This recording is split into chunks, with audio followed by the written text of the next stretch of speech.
Well, let's stick with that inflation story south of the border. We did see a slight increase in the pace of price increases in May, but it was only 2.4% year over year, up slightly from April, which itself was the lowest rate since 2021.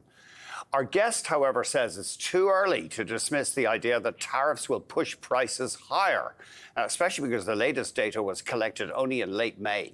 We're joined by Blake Gwinn, head of U.S. rate strategy at RBC Capital Markets. Blake, thank you very much indeed for joining us. Sure. If we look at a graph showing the U.S. headline inflation rate over the past year, annual inflation rate, certainly it has come down, but you say there still is the question of what tariffs will do to price increases. Yeah, I think in the markets, we're very impatient. We want signs of this stuff to show up right away. But the reality is, I do think that this tariff impact is going to be a bit slow to rear its head. If you go back to 2018, when we put tariffs on washing machines, it took 4 or 5 months for that to show up in the data. Now, obviously, that was a much more narrow, specific kind of example. But I think you probably have companies burning through a lot of inventory that was built up in the period before tariffs went into effect. So they're still selling goods that haven't been impacted by tariffs. And I think also you've got a lot of uncertainty over the last month. If you think about that span between Liberation Day and when the tariffs went into effect versus when this May data was collected, there's been a lot of movement, a lot of changes back and forth in expected tariff rates. So I think companies may also just be slow to start really kind of taking action in response to these tariffs when it's still very much a moving target. So I think there's a lot of reasons to think that it just could take some more time before we really start seeing those impacts. And inflation, well, at least headline inflation, still stubbornly above that 2% Fed target. Yeah, that's been the case. I mean, we are moving in the right direction. And obviously, I mean, I think we look to some of the monthly, the month over month figures to really get a better sense of the kind of developing trend.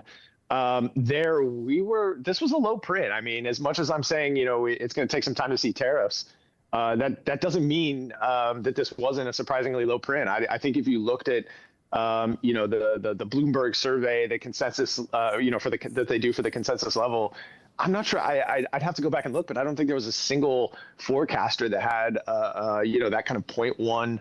That 0.1 month over month level. So this was undoubtedly a soft print. But I think, when we think about it from the Fed's perspective, from the market's perspective, it's easy to kind of dismiss in some ways if we think that, 1, 2, 3 months down the line, we're going to start to see more of this upside pressure from tariffs. What is your call on the Fed? How many cuts do you think we're likely to get this year in interest rates? So we have 3 this year. We have them starting to cut in September. Mm-hmm. I will say after this data, I probably feel a bit more confident. I mean, I definitely had, as with any long-term call these days, my conviction level was, a little bit low. We were starting to waver a bit, just given that we were seeing kind of resilience in the data. But I will say that this print actually makes me feel a bit better about that call. And I think, we've seen several Fed officials, Waller, Goolsbee, come out with this idea that if the inflation data gets better, even if we don't see a major rollover in the jobs market, even if we're not seeing major cracks developing in the labor side of things, if inflation simply cools, the Fed could start cutting. And I think if you look at what's priced into the markets, 2 for this year, a little less than 2 for this year, 2 for 2026, a little bit over actually. That's not a lot. That's not a very high bar. And I think even if we just see inflation convincingly coming back down to 2%, even if labor markets are holding, the Fed could be, cutting more than 4 times by the end of 2026, just to get back closer to what you might consider a long-run neutral rate. So I'm kind of thinking about that scenario.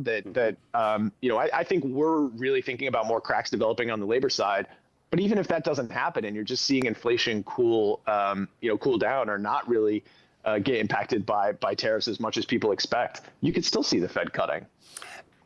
It is going to be tricky with these tariffs and inflation. Just to circle back, there's a story on Bloomberg today that a lot of U.S. companies are actually warehousing stuff in Canada so they can bring things over as they need into America and pay the tariffs. So there's this kind of inefficiency coming into the system, and that's going to add to costs. Yeah, I think there's a lot of things that make this hard, this hard to gauge. I mean, the other issue, too, is we have this court case that's moving its way through that could eliminate the IEEPA justification for tariffs, which could, see tariffs turned off, basically the switch turned off for a while the Trump administration likely would be figuring out how to roll out, Section 301 tariffs or use some other authority to get tariffs back in place. But if you saw a period like that where tariffs were turned off because of a court case, you'd have another, I would expect you'd have another big wave of inventory builds where, large retailers like your Amazons or Targets would be, loading up on stockpiles here in the U.S. while those tariffs were, temporarily at least taken down. That could also distort the data and I think, sidestep a lot of that pricing pressure getting passed through. So there's just a lot of uncertainty about how these are applied, how they're being passed through. That I think make it very difficult for the Fed. And that's why I think, right now, we do have that September cut, but I think right now their inclination is to do nothing and wait till they're really being forced by a weakness on the labor side, which we're really not seeing yet before taking action. So I think they just stay in wait and see mode from here. Just before we let you go, what is your feeling on the U.S. 10-year bond right now? Is it attractive for an investor who has, say, a 5-year investment horizon?